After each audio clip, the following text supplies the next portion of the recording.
Good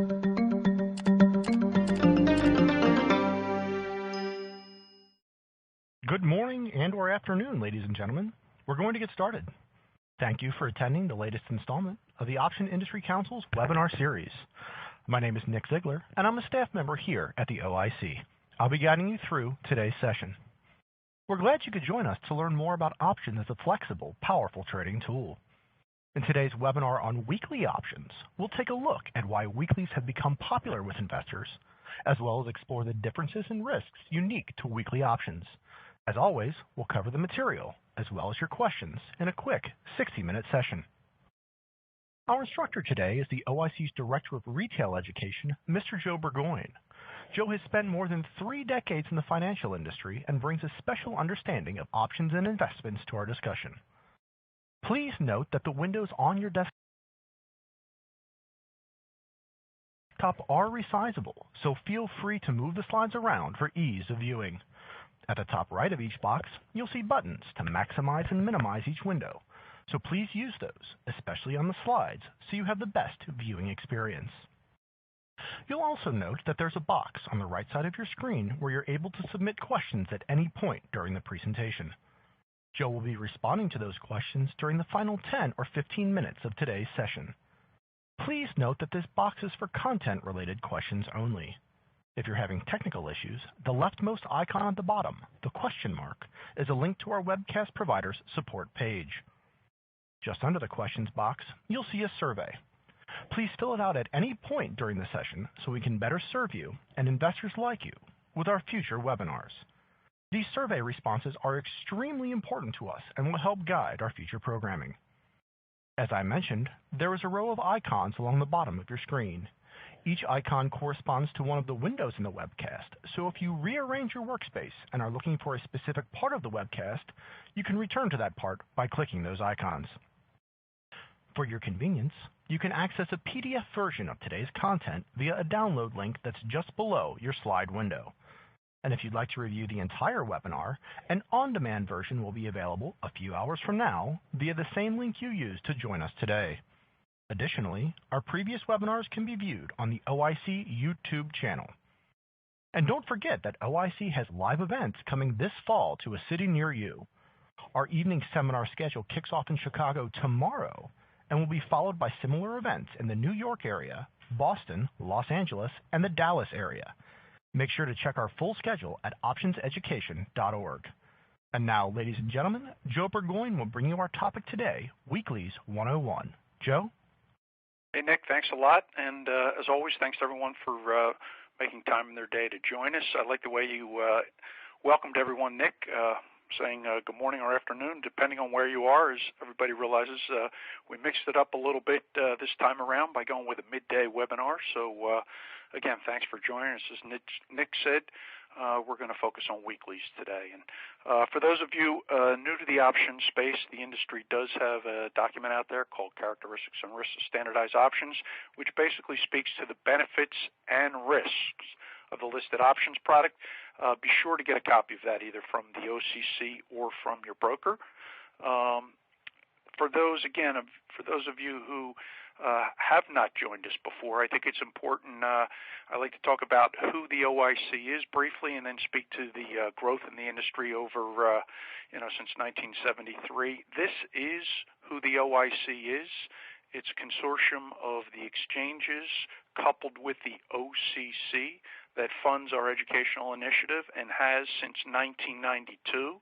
We have one objective, and that is to expose investors, financial advisors, and institutional types to the benefits and risks of the exchange-listed options product. And once educated, you can then make a well-informed decision as to whether or not the product makes sense for you. So we have 12 option exchanges, 7 parent companies, and a total of 12 exchanges. They, along with the OCC, are responsible for funding the OIC, the Options Industry Council. Those of you who have joined before know that this is one of my favorite slides. Bottom left, 1973 is when the industry started in Chicago at the Chicago Board Options Exchange. 16 underlying companies had options that day. And really for the first, I think, 4 or 5 years, there were only calls. There were no puts until the SEC approved the additions of puts towards the late 70s. So you can see those numbers on the left side from bottom to top represent billions of contracts. So 0.5, that first digit up from 0 represents 500 million contracts. So you can see from 1973 to almost the year 2000, the industry did not break 500 million contracts. What happened over the course of those years, we added exchanges and, obviously additional companies, underlying, and indexes were added as well. But in the year 2000, the first electronic exchange, if I back up and go to the exchange slide right here at the middle center, the ISE was the first electronic exchange. And that, coupled with some new technologies as well as the different exchanges listing each individual underlying. So in the old days, if you wanted to trade IBM, you had to go to Chicago. Starting in 1999, 2000, if you wanted to trade IBM, you could go to the 5 various exchanges at that point. So there was increased competition, much better access to the markets through electronics, and increased technology, coupled with a very volatile market in a number of periods between that 99, 2000, and up to the current time frame. Industry volume has just soared. At this point, I guess it's the last 4 years, the industry has exceeded 4 billion contracts a year, which breaks down to a little under 17 million listed option contracts trading each day. So the growth really over the last 10, 15 years has been astounding. And part of that is our subject for today. Part of the reason is the innovation in the industry with new products, and weeklies have been a rather new innovation over the last 4 or 5 years. What we're going to cover today, actually, as always, we try to have that balance between not having too much to cover, but making you work a little bit in terms of keeping up with us. So we'll go through basically an introduction to what weeklies are. We'll speak to the impact of Greeks. We'll talk about Skew a little bit, and then we're going to focus in on 4 different strategies using weeklies. And, of course, we want to save time for your questions.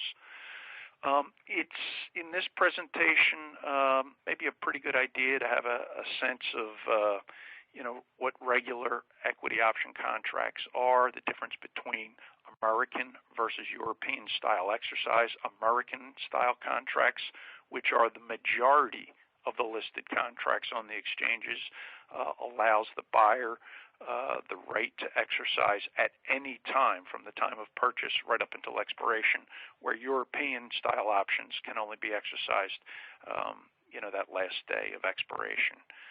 Early exercise and assignment, hopefully you understand what that is. And of course, exercise is the right that investors purchase when they buy an option.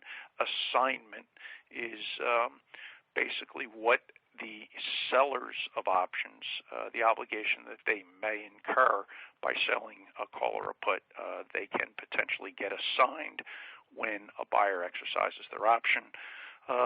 The difference between monthly and weekly options we're going to go through. We're going to focus on option pricing to a point with the Greeks, and we'll talk a little bit about spread orders as well. So weekly options and introduction. How's this for breaking news? Weekly options expire in approximately 1 week. There you go. Generally, these options are listed on Thursdays, so their life expectancy is 7 to 8 days. Friday would be expiration. Typically, if Friday is a holiday, then Thursday would be the last trading day. Before we had weeklies, options would have a monthly cycle.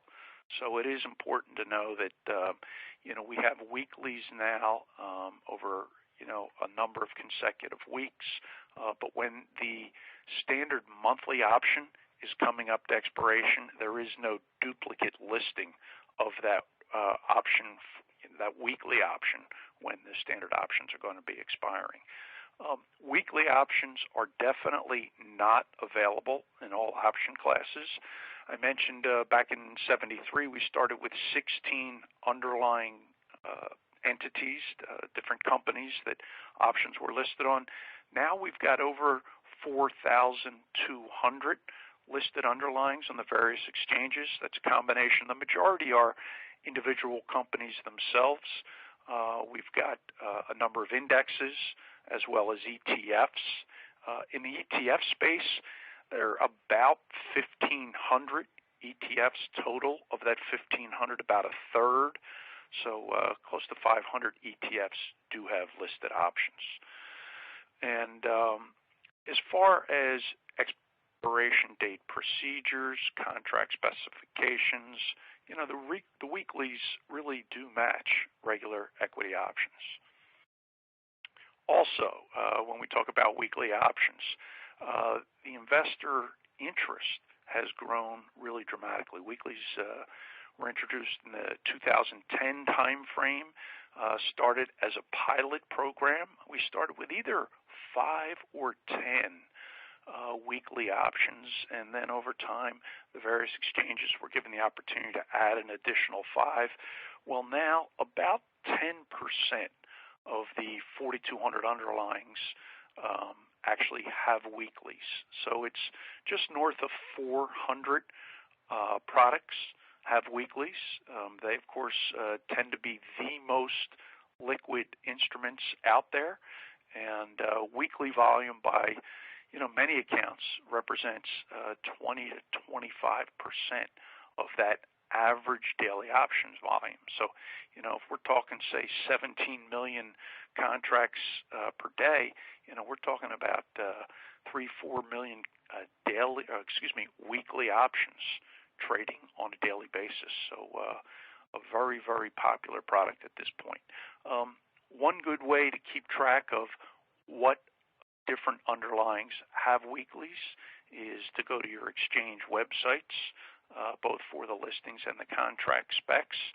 So, and just as an aside, the exchange websites, in addition to the OIC website at optionseducation.org, great places for all kinds of education. So if you haven't checked out the various exchange websites, maybe on your to-do list, try checking one out, one a week over the next 7 weeks or so, and I think you'll be impressed with the offerings that are there in the various forms of education. Index weeklies are cash settled, so that's just something to be aware of. And then I mentioned earlier that weeklies can be listed for consecutive weeks. Weeklies are listed up to 5 consecutive weeks. Now, inside of that 5-week period, you're going to have one standard monthly option, but you can get these weeklies now out to 5 weeks. And oftentimes, the further out we go in time, the liquidity in the front month options tends to be a little bit more than the ones as we go further out in time, but that's fairly typical of the marketplace. Other details to be aware of, and this just gets down to doing your homework and exactly knowing the specs on the product you're trading. Some of these options expire on Thursdays. Some can be AM settled. Others will settle on Friday and have your standard PM settlement.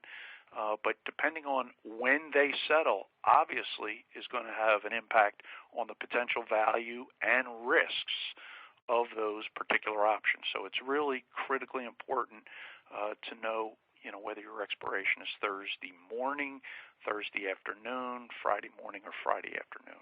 So, but that's just good due diligence. Obviously, the PM settlements allow you to trade right up to the close of trading, and the majority of the weeklies are that way, but not all of them. Short option positions, which whether it's weekly, standard options, or any short option position, certainly does take on a significant amount of risk, and therefore you sure as heck better understand when that option is expiring. And as mentioned, just a great idea to check out the exchange websites and see what they have there. So some theoretical issues, just why are these things popular? Buyers certainly like the low relative cost for hedging. Well, that's, the buy side. And relative low cost. If we think big picture and conceptually, why would these options be relatively low in cost? Why are they so popular? Well, getting back to really common sense, in many instances, these options expire in 7-8 days. So clearly, you're not paying as much for time value. Even if you go out to that 5-week period, the relative cost, depending on implied volatility, can be relatively low versus longer dated options. So the buyers like that relative low cost. Sellers, on the other hand, like the idea that decay happens in 7-8 days. And so even though the cost is less, over the course of 7-8 days, the seller's going to know whether that option's in the money, out of the money, and how they did. So buyers like the low cost. Sellers like the fact that they get to collect that theta, that premium, over the course of a week, unless, of course, the underlying moves dramatically, and, that's something we'll talk about as we move along. When we talk about the short side of any option, but especially weeklies, the Greeks become very, very important, and that's why, we are going to focus on the Greeks as a section in our presentation today. We'll go through them one by one. The Greeks, let's go through exactly what they are. Many of you may already be familiar with them. Many investors and our attendees on the webinars are oftentimes a mix between financial advisors and just the regular investors. Some who work with financial advisors, others who are self-directed.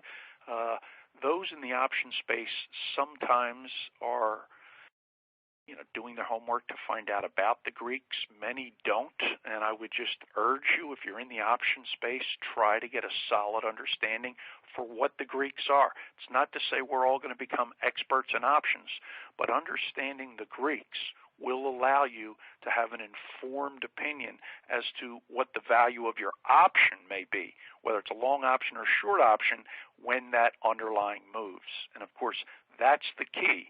The underlying moving is what changes the option price. So let's go through the 5 Greeks real quick. Delta is the expected change in the option value as the underlying stock moves by a point up or down. Gamma. Now, gamma is the second derivative. Without getting too technical, gamma is how much the delta changes as the underlying moves up or down. So gamma, a little bit different because it's basically measuring how much the delta will change. Theta, for those of us who've been in the option space, we know what theta is. If you're long options, you know darn well you'll lose money every darn day if that underlying doesn't move. If you happen to be short options and the underlying doesn't move, you get to collect that theta or premium. That's theta.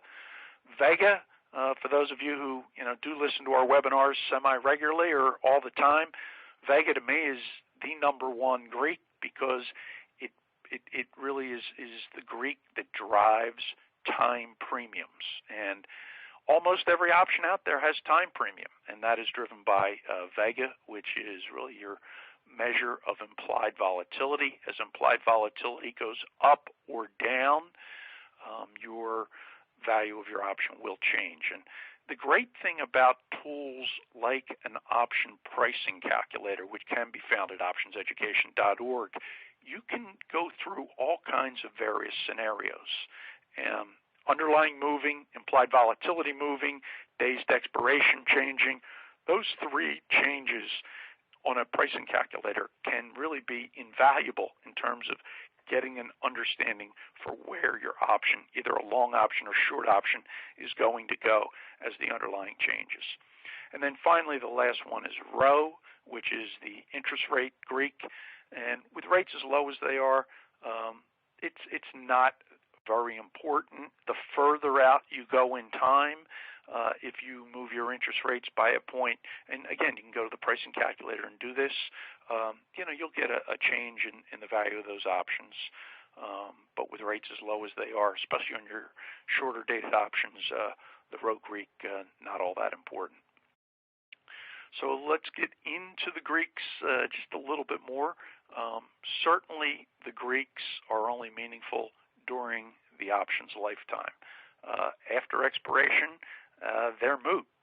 Basically, the option either has value at expiration or it doesn't. If it has value, that value is called intrinsic value, backing up the whole idea of option premiums. Can be a combination of intrinsic value, if there is any, that's the in-the-money amount, and then time value, of course, which most options have.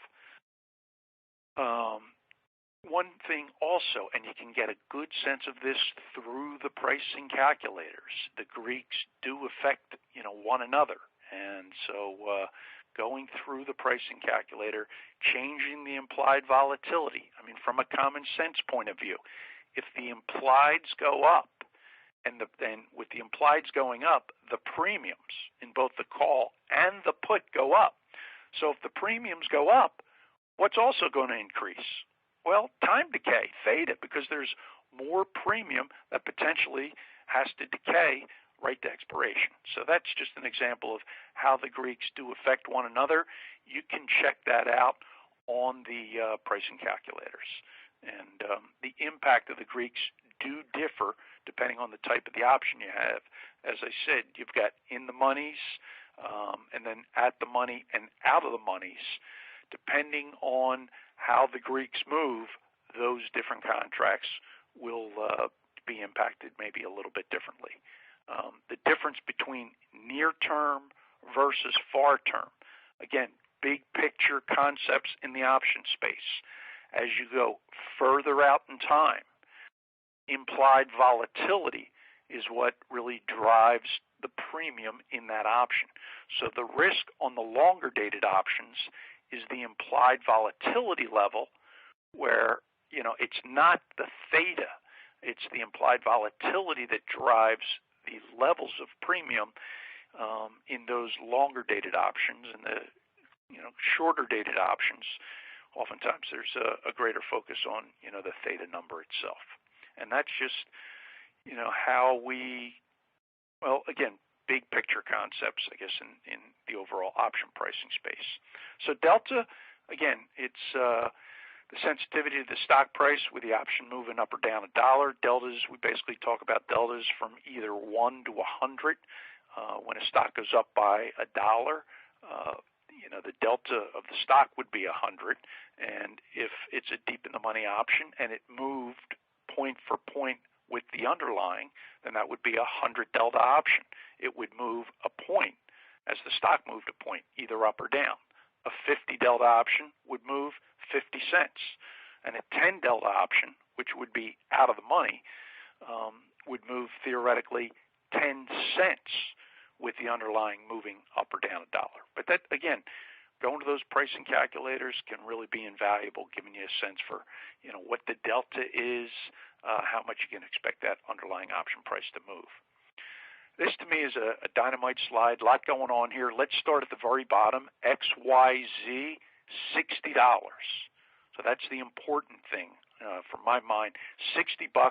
You can see the calls and the puts with the 60 strike are highlighted in white. All right, and at the top we've got an 18-month option, and we go from left to right. We go from 18 months down to a week. And why don't we just stay in the 60 line? So 18 months out, we've got the call being a 60 delta, the put being a 40 delta. Notice that the combination of the call and the put averages or adds up to just about 100 deltas. And some of you may not realize that, but there is a relationship between the underlying stock, the delta in the call and the delta in the put.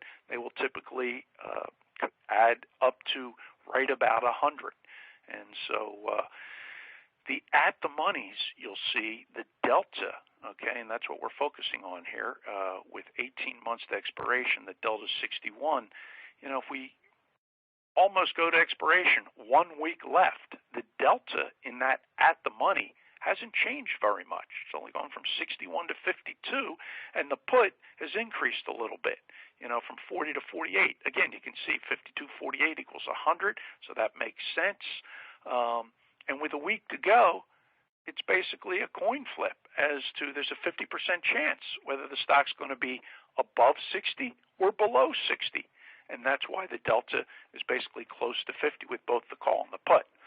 But let's go to the 45 line in the calls. Okay, so that's just below the 60 line. We're 3 boxes down. You can see the 45 call. What does that represent? With the stock at 60, that's the option to buy stock at 45. So that is an 85 delta option with 18 months to go. Notice the put all the way down at the bottom there in the light blue. The put's a 15 delta option, again, equaling 100 or right around 100. So as we go from 18 months to 1 week, notice how the delta on that option really goes from 85 to 100. 100 representing with the stock at 60. If the stock goes from 60 to 55, the value of that 45 call is going to lose $5 because it's a 100 delta option, but it's still $10 in the money. That call's still $10 in the money with 1 week to go, which means back to the puts.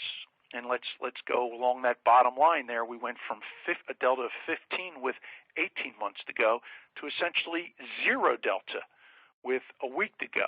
And that's why the call, which at 55 at 55 is still $10 in the money, is moving point for point, because with a week to go, statistics show, depending on the implied volatility, and the implied volatility in this particular example is 30%, it would be a complete outlier for that stock to go from 60 to 45 or lower over the course of 1 week, and that's why the delta in the put at that point is 0.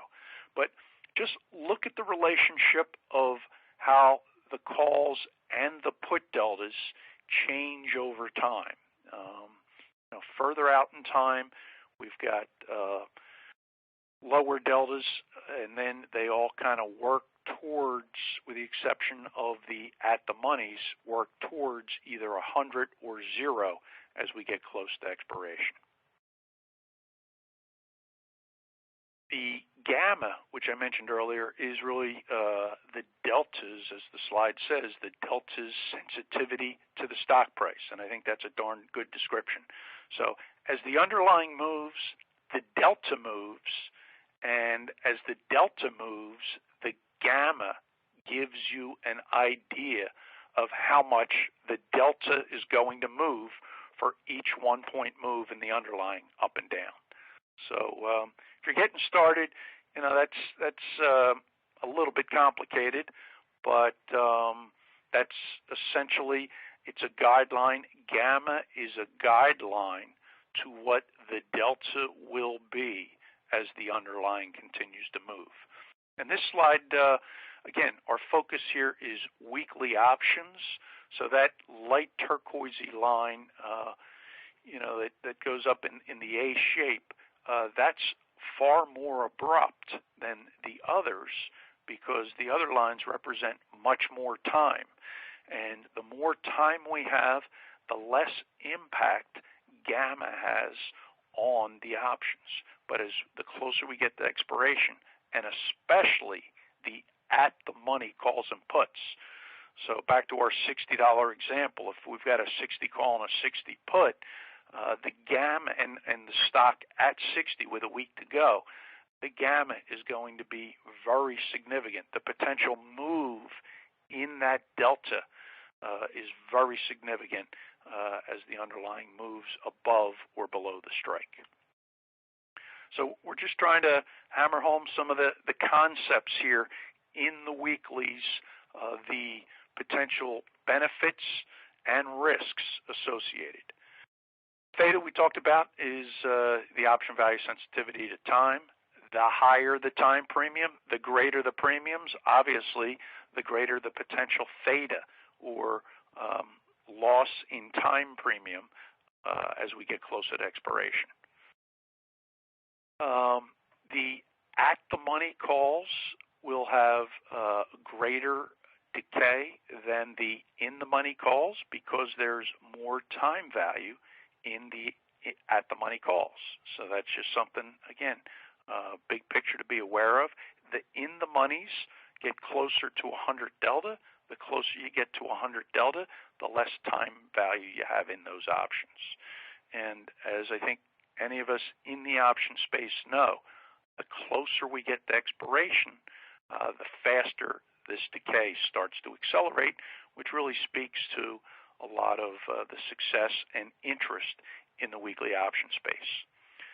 We know darn well time decay isn't constant, and the closer we get to expiration, we went through a few of those Greeks. We know that the closer we get to that expiration date, the faster the time decay is going to kick in.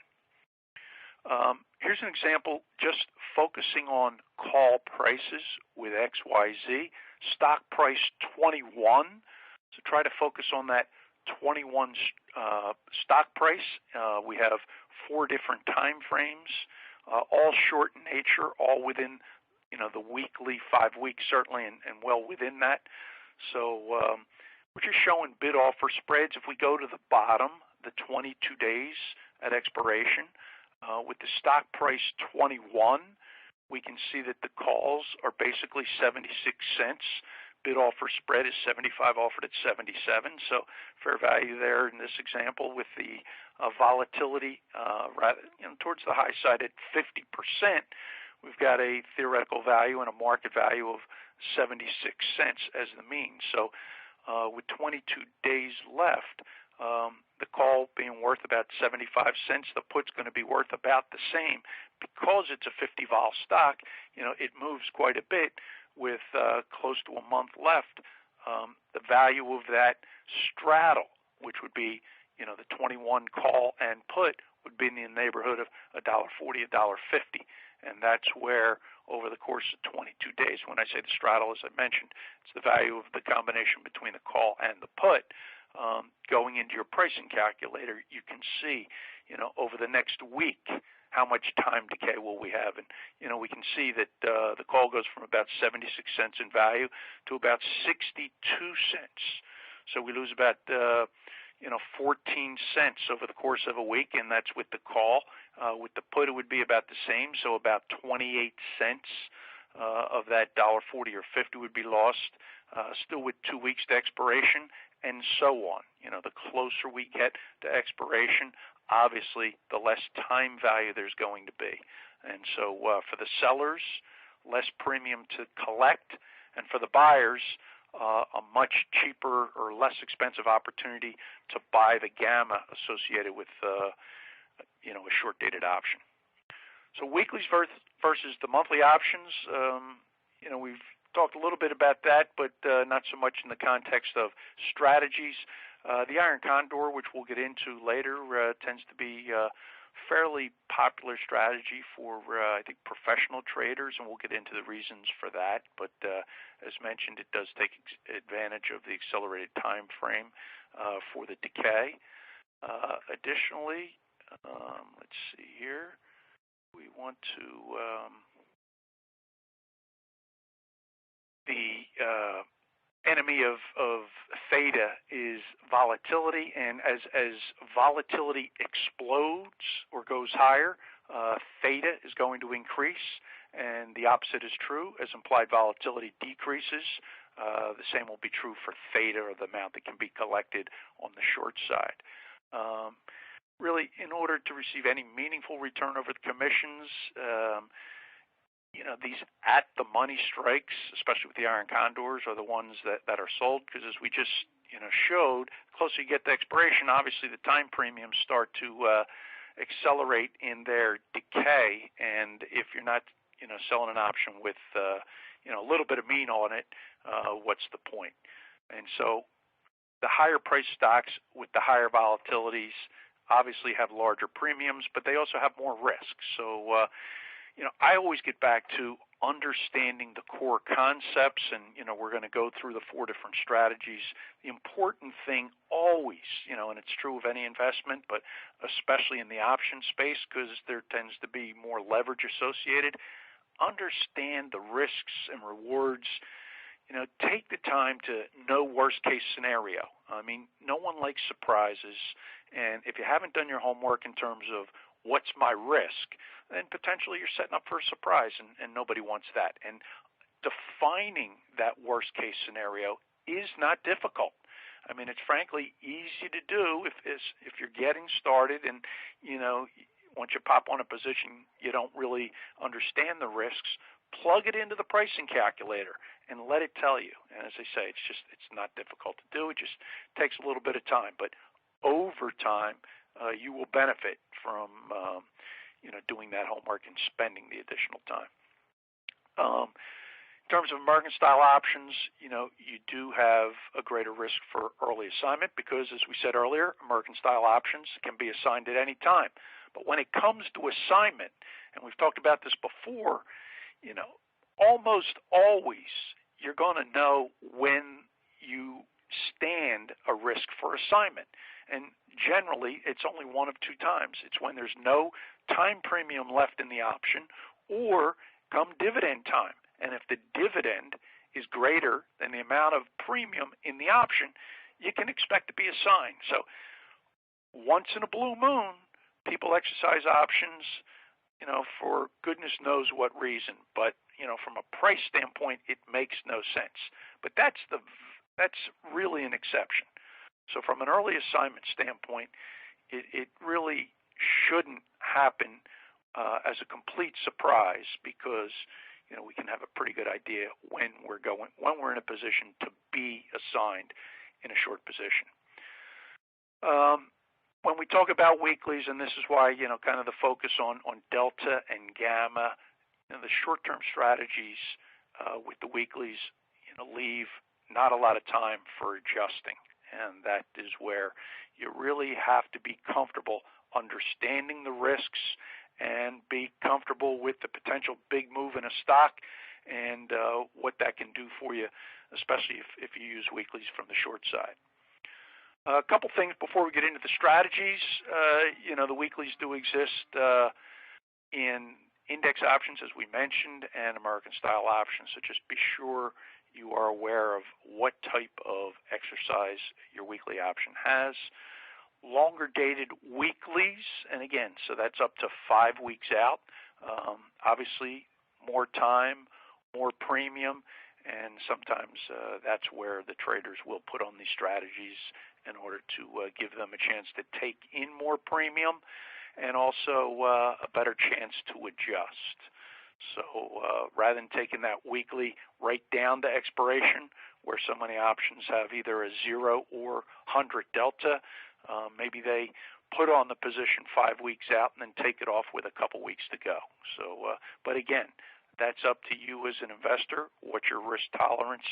What are you, basically happy with?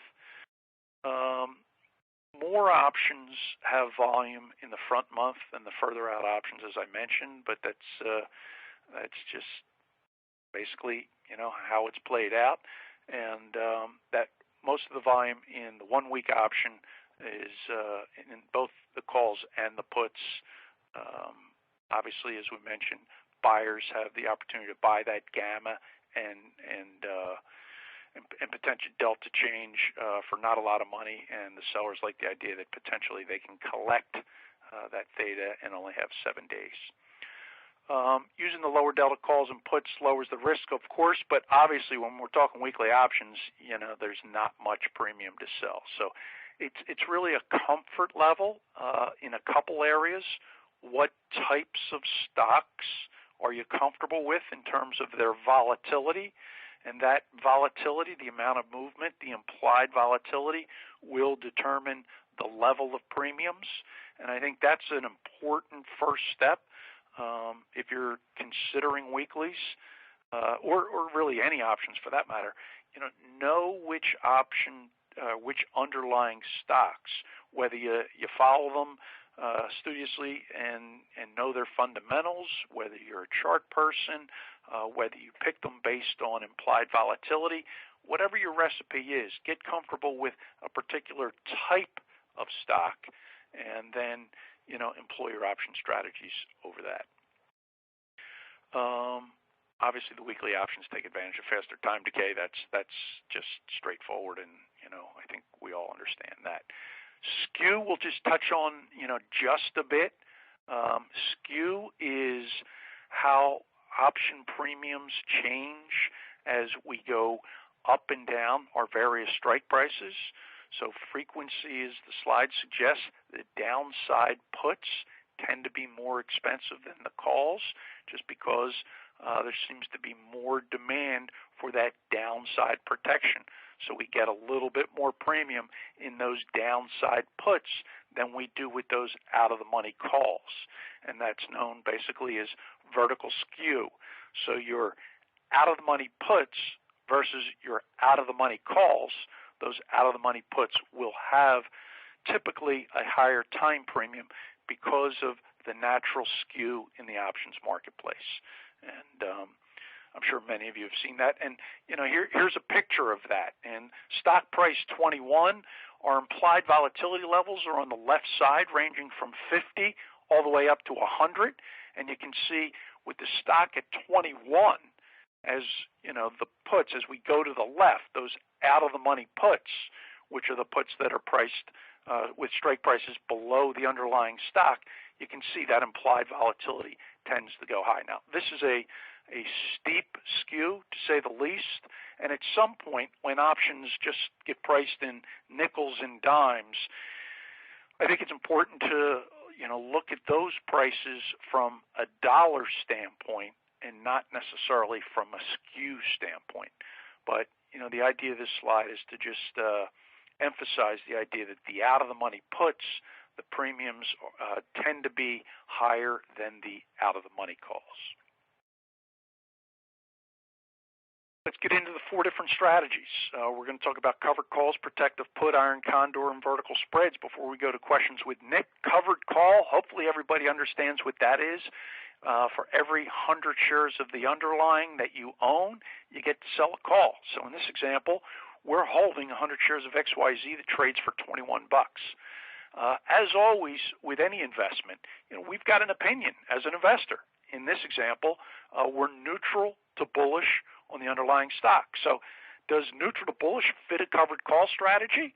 Well, I would say for sure, unless we're wildly bullish, on the stock. And if that's the case, then I guess we would be selling a further out-of-the-money call in order to take advantage of the expected appreciation in that underlying. But the idea with covered calls almost always is to outperform in a flat market. So what do? Again, we've got XYZ.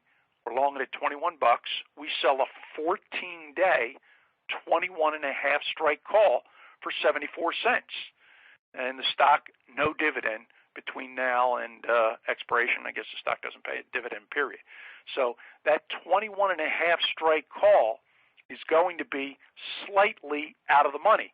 For those of you who are just getting started, the at the money would be the 21 strike, and in the money option would be a 20.5 strike, and the out of the money option would be the 21.5, which is the one we've decided to sell for 74 cents. So 14 days to expiration, you can see we had different choices. We had the 21.5 call, we got the 23 call, we got puts as well. Our maximum gain, as the slide shows, is going to be $1.24. Well, where does that come from? That comes from the appreciation of the stock and getting to the break-even point on the upside with the call. So it would be a total of $1.24 maximum gain. Our break-even, now we're long that stock at 21. Why is our break-even 20.26? Because we've taken in $74. That $74 lowers our break-even point on the stock. So the 21 minus the 76 takes us to, or minus the 74 takes us to $20.26 minus commissions. So, that's with 14 days. With 7 days, obviously it's going to be less. In our example, with 7 days to expiration, the call price is going to be down to 50 cents. So, maybe you could, when you put on option positions, you don't necessarily carry them to expiration all the time. maybe you just want to put it on for a week or two. And in this example, we'd have made a 24-cent or $24 profit, over the course of those couple weeks, or over the course of that 1 week. And that's the choice you have. What's important is to try to have that plan in place when you put on the position, not just to be flying by the seat of your pants. So just various stock prices here at expiration. Again, we had the stock at 21, looking at a low of 1950 and a high of 2050. We can see how we do with the stock, which we owned at 21 with the stock at those closing prices. And then the value of the call, we know darn well above 21 and a quarter, we're going to start to lose money, above 22 and a quarter is where we're going to start to lose money on the value of that call, because it was the 21 and a half strike plus the 24 cents takes us to 22.24. Above that is where we start to lose money on the call, but that's offset by the long stock, and that's why we have that maximum gain that we talked about. And profit and loss, we're topped out on the profit side at $1.24, whether the stock's at $22.50 or $50. Again, we're long the stock, but we've sold that 21 and a half call, so we have the obligation to potentially sell the stock. To the downside, and again, big picture, understanding option strategies, the downside is where the risk comes in with a covered call. Our forecast was for a neutral to bullish market. If we were dead wrong and the stock tanks, we've got 74 cents of downside protection, but that's it. After that, we're flat out long stock. So that's the covered call example, and I hope that makes sense to you. On the protective put side, let's go back to XYZ at 21. A little different opinion here. Bearish on the stock, and we want to limit our risk. So we buy a 14-day, 20 and a half strike put. We pay 76 cents for that, or $76. Again, with each option corresponding to 100 shares of the underlying, you have to take the price of that option and multiply it by 100 is why we get $76 per option. Now, the call we sold was a $0.50 out of the money. This put is also a $0.50 out of the money. Stock price is 21. We're buying the option to sell stock at 20 and a half. And then, as is always the case with any option strategy, trying to decide what strike, what month, what week is really the key. So, 14 days to expiration, maximum loss is going to be that $1.26. So it's the difference between the stock going to the strike and the premium we paid for the option. The break even is going to be $21.76. And I hope that makes sense. As we get from 14 to 7 days, obviously, things are going to change here as well. The value of that option is going to decay. The price of the put, in this example, is 52 cents. Our potential loss here would be, even with the stock still at 21, we'd have lost time decay over that week. And that's just, the benefits and risks of either the long or the short side, with the option, with the shorter term weekly options. Again, running through potential profits and losses, you can see stock up to 22 with a low of 1750. We were trying to protect ourselves from a downside loss. So you can see at 1750, that stock's taken, a really significant hit over a 14-day period. So we'd be out $350 with our 100 shares of stock, but we're offsetting that loss with the option to sell stock at 20 and a half. So essentially, we're stopped out at that point. So as low as the stock goes, our maximum loss is going to be no more than 20 and a quarter. And to the upside, just to add a little bit about the protective put, what do we have? We've got long 100 shares of the underlying, and long a put, which we paid 76 cents for. If we were completely wrong and that stock took off, Well, we would lose the 76 cents in the put, but the value of that stock would then continue to appreciate. So, we'd have the long stock. And in the protective put scenario, if the stock does turn and run to the upside, you do have the opportunity to, make an awful lot of money because you're still long stock. Iron Condor, we'll go through that. Again, it's a spread strategy. You buy one put at a low strike, sell another put, more towards, it's a higher valued put, whether it's in the money, at the money, or out of the money, just depends. But the put you're buying is always the lowest strike. Same thing on the call side. You're always buying the highest strike and then selling a strike one up from that. So two ways to look at it. A bull put spread, which is done for a credit, plus a bear call spread, which is also done for a credit. And, big picture, again, Iron Condor. What are we doing with an Iron Condor? We're selling two spreads. And what we're trying to achieve is taking the premium out of one or both of those spreads. That's the objective when we do something like an Iron Condor. Both spreads, the other way, to look at the Iron Condor, and this is actually how I like to look at it, is the short strangle, which you do for a credit, and then also the long, wider strangle outside those far out of the money calls and puts, which you do for a debit. So either way you look at it, both spreads are a credit.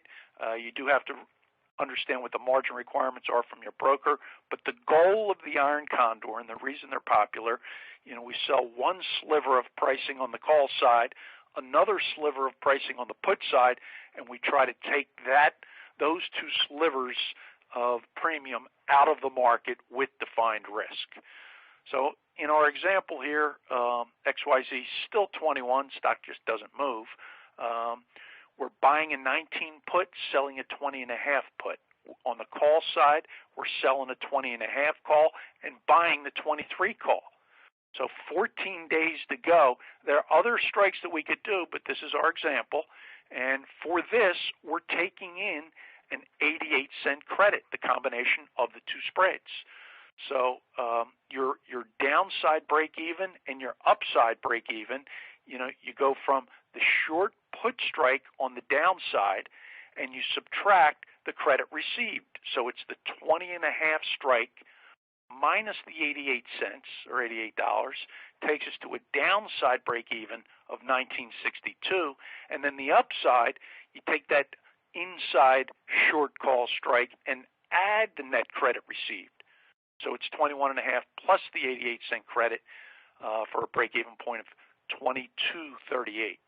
And over time, it's really no different. The reason we're selling the more meatier options is obviously the goal here is to take premium out of the marketplace. So we've got to sell the options with more meat in order to meet that objective. And over time, that 88-cent credit, if the stock doesn't move big time up or down, should decay in our favor. And then, the question is, do we, hold it to expiration? Do we take it off before expiration? But for each of us listening, we may all have a different answer to that question.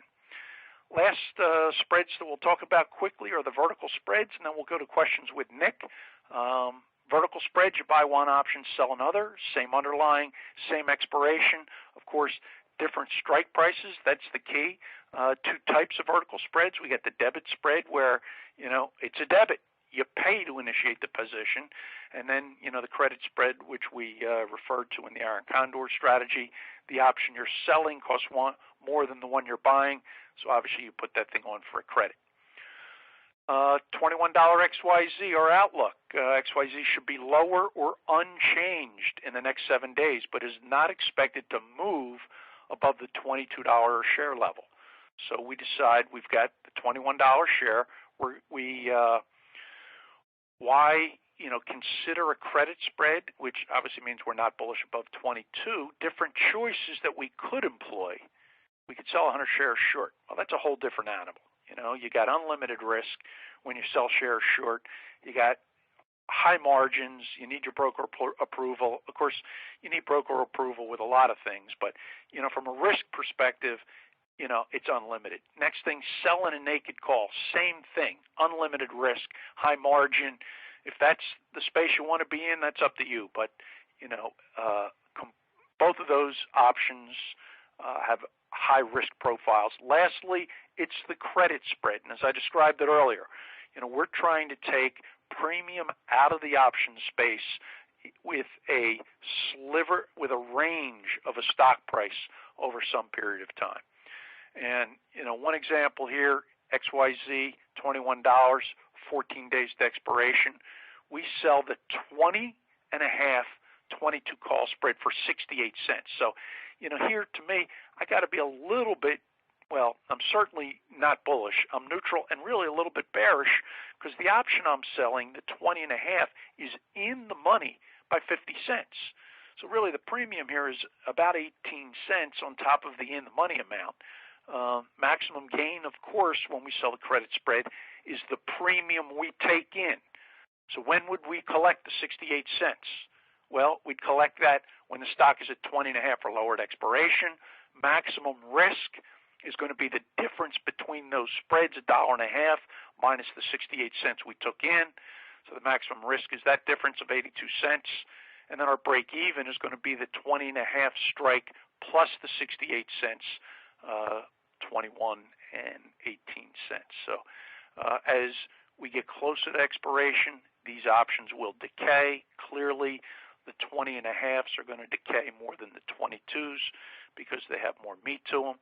And that's really the story of, the weekly option space. So 3 days to expiration, that 20 and a half call with the stock 20 and 3/4. So the stock's dropped by 25 cents. But we've still got a fair amount of premium in that 4-day call because there's a fair amount of implied volatility in the option. But we sold the spread for 88 cents, and now we're talking about taking it in for 51, which we sold the spread for 68 cents, not 88. So over the course of a few days, we got the potential to make $17 on that spread, less commissions. But that's pretty specific in terms of having an opinion on the underlying. So that's our fourth different strategy. I think we'll roll to questions with Nick. It's important. If you haven't tried MyPath on optionseducation.org, it's all part of the Options Education Program. Go in and do that 20-question assessment. And with that, we're going to tell you what level you are, beginner, intermediate, or advanced. And with that, we'll download lessons at that level for you, and you can take those lessons anytime. So all kinds of other goodies. Nick, I didn't leave a ton of time for questions, but why don't we get to it? Absolutely, Joe. We do have a number of listeners to start with who have questions about the pricing calculator.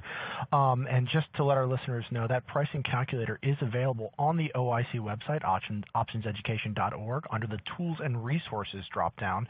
But, Joe, could you go through some of the basics of that pricing calculator for our listeners today? Sure, and Nick, I'm so glad you said it's in the drop down under Tools and Resources, because I think we have 7 different drop downs. It's quite a site we have, and so again, just to emphasize, under Tools and Resources, find the pricing calculator. There'll be a basic calculator, a advanced calculator, and then I think a cycles calculator. You probably want to go in and either basic or advanced. Advanced is going to offer a few more options. But the great thing about it, Nick, you put in your stock price, days to expiration, the various Greeks. You can put in implied volatility.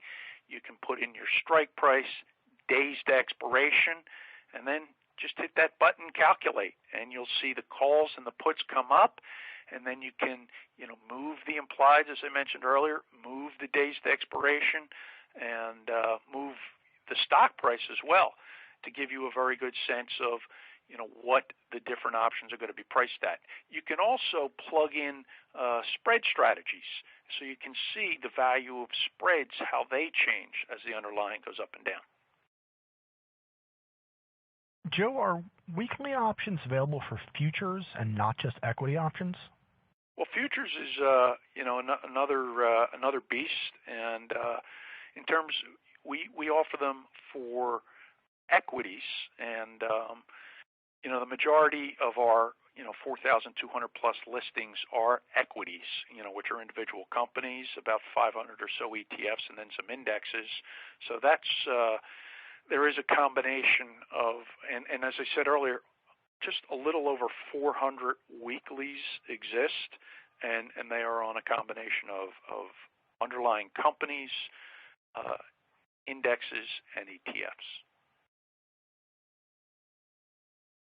Joe, how does the dividend affect the option price when the dividend dates and the option's expiration are going to be on the same day? Well, when the dividend is going to be on the same day, and expiration is going to be in the afternoon, those options are going to reflect the option price. So as I said earlier, the calls and puts will be priced accordingly. You can expect assignment if the value of the dividend is greater than the premium in those options.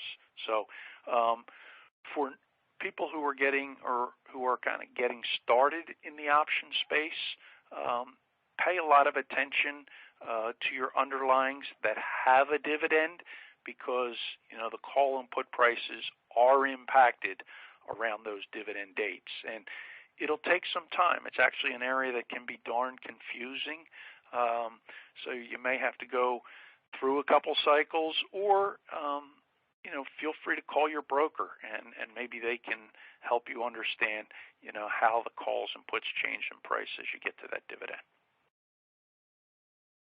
Joe, you shared a number of strategies from the Iron Condor to protective puts and a number of others, but are there favorite strategies that you have when you're dealing with weekly options specifically? Interesting question, Nick. I think favorite strategies comes down to, obviously the goal for all of us is to earn income, but strategies, the core of all strategies is risk reward, and how much risk for how much reward. So I can't answer that. It gets back to, it depends, Nick, and it really depends on your tolerance for risk first and foremost, because different strategies have different risks. And so then, kind of the next step is get comfortable with 2 or 3 strategies. And, as we've said before, not on this webinar, but stocks can only do 3 things, or indexes or ETFs. They go up, down, or sideways. There are option strategies for each direction. Try to get comfortable with 1 or 2 strategies that are bullish, bearish, and neutral, and then depending on your price of the underlying and your tolerance for risk, employ those strategies. Joe, thanks so much for your expertise today. We are a little bit over time, but do you have any final closing thoughts for our listeners today? I really don't, Nick. I think the only thing I'd focus on just again is weekly options move very, very quickly, because it's the underlying price that's driving them. So if that underlying is going to move big up or down and you didn't expect it, that weekly option, because of the delta change and the gamma that's impacting the delta change, is going to happen very, very quickly. So if you're just getting started, I would suggest maybe not to focus on the weeklies, but on some of the longer dated options, because they're not so abrupt in their pricing. Ladies and gentlemen, thank you for your time today. While we weren't able to get to all of your questions, we do have our investor services desk ready to help. You can reach out to them at options@theocctocc.com. Many of you also asked about further education. You can visit our website, optionseducation.org, and check the Getting Started section for further reading.